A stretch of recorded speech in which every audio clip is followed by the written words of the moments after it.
At full throttle down the straight when everything is under maximum load, that's where the numbers stop behaving. Because in that exact moment, not in the garage, not during inspection, but at over 300 kilometers per hour under heat, pressure, and stress, Mercedes's engine may no longer be what it claims to be. 16:1, that's the legal compression ratio. But the data now suggests something closer to 18:1. And that difference? Up to 40 horsepower, not theoretical, not marginal, race-defining. The FIA didn't miss it. They just weren't looking in the right place. But now they are. And that changes everything. Because this is no longer about how fast Mercedes is.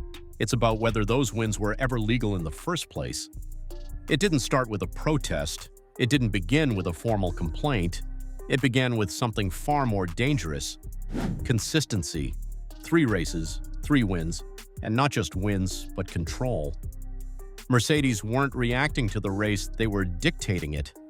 Lap after lap, stint after stint, the pace wasn't fluctuating the way it should under normal degradation curves. The delta gaps weren't opening and closing unpredictably. They were stable, measured, almost engineered to remain within a narrow operating window. And in Formula One, that kind of consistency is never ignored because variability is part of racing. Tire wear, fuel load, track evolution, these elements introduce noise. They create fluctuation. But what rival teams began to notice after Japan was the absence of that noise. Instead, what they saw was repeatability. The same acceleration profiles, the same top-end gains, the same behavior under peak load conditions, not once, not twice, but across multiple sessions, practice, qualifying, race. And that's where suspicion begins to evolve into something more concrete. Because when performance is that consistent, it stops looking like optimization and starts looking like design. The early assumption inside the paddock was simple. Mercedes had found a gray area, a clever interpretation. Something within the regulations, but at the very edge of them. That's not unusual. In fact, it's expected. But what changed after those 3 races was the nature of the question. It was no longer, how did Mercedes get this fast? It became, why does this performance never change? And that distinction matters because Formula One doesn't punish innovation, it challenges it. But it does enforce one principle absolutely, that performance must remain within defined limits at all times. And that's where the moment shifted. Because what teams began to realize is that Mercedes wasn't just fast, they were predictably fast. And in a sport defined by variables, predictability is often the first sign that something deeper is happening beneath the surface. But even then, that wasn't the real story. The entire investigation revolves around a number that, on paper, seems straightforward, 16:1. That's the maximum compression ratio allowed under the current regulations. It's a fixed limit, a clear boundary, one that every engine must respect, whether in the garage or on track. But the emerging data suggests something else entirely, 18:1, not constantly, not in a static environment, but in specific conditions, high temperature, high pressure, peak performance windows, the engine appears to be operating beyond that threshold. And the difference between those 2 numbers isn't marginal, it's worth up to 40 horsepower. In Formula One terms, that's enormous. 40 horsepower doesn't just improve lap time, it transforms race dynamics. It changes overtaking capability, DRS effectiveness, energy deployment strategy.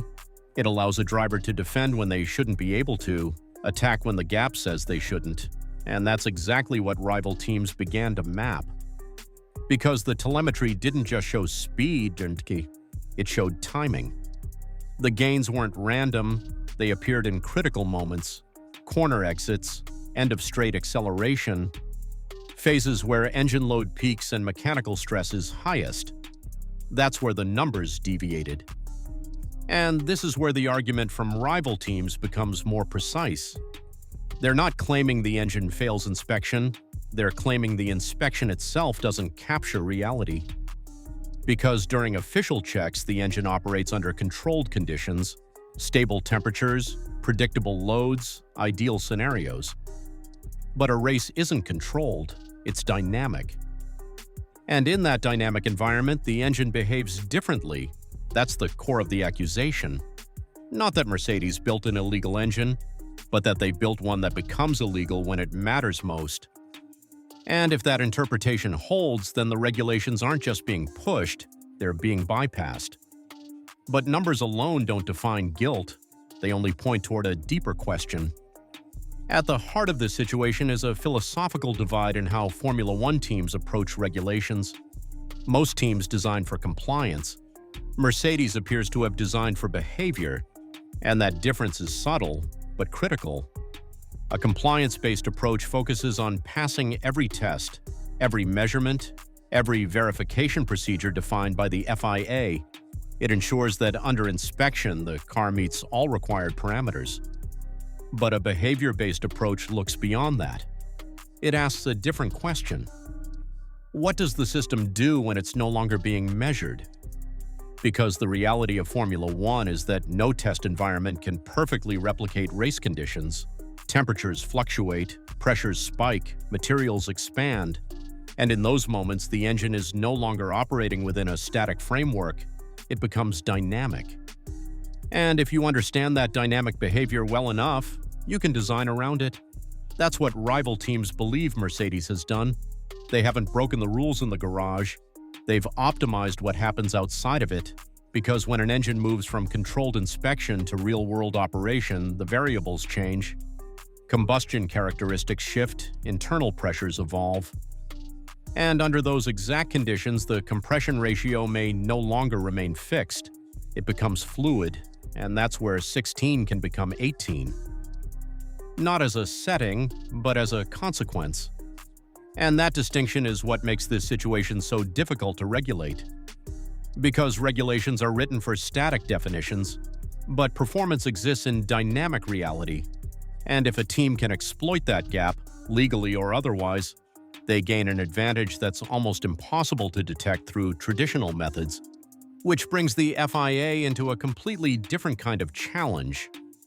Not just measuring what an engine is, but understanding what it becomes. At its core, this situation comes down to one distinction: intent versus outcome. Did Mercedes design an engine to break the rules, or did they design one that exploits how the rules are measured? Because those are two very different scenarios. One leads to penalties, the other leads to regulation changes, and proving intent is far more difficult than proving behavior, because behavior can be measured, it can be observed, it can be analyzed through data. But intent exists in design philosophy, in decisions made long before the car ever reached the track, and that's where Mercedes holds its strongest position. Because even if the engine behaves differently under real conditions, that alone may not be enough. The FIA must determine whether that behavior was deliberate, and that's a much harder line to draw. This isn't just a technical investigation, it's a defining moment for Formula One, because it forces the sport to confront a fundamental question. Are regulations defined by what is measured or by what actually happens? Mercedes has built something extraordinary. Whether it's legal or not remains to be seen, but what's already clear is this: they've exposed a gap between theory and reality, between inspection and performance, between what the rules say and what they truly enforce. And in doing so, they've pushed the sport to a point where a decision is no longer optional, it's necessary. Because the longer that gap exists, the more it reshapes competition itself.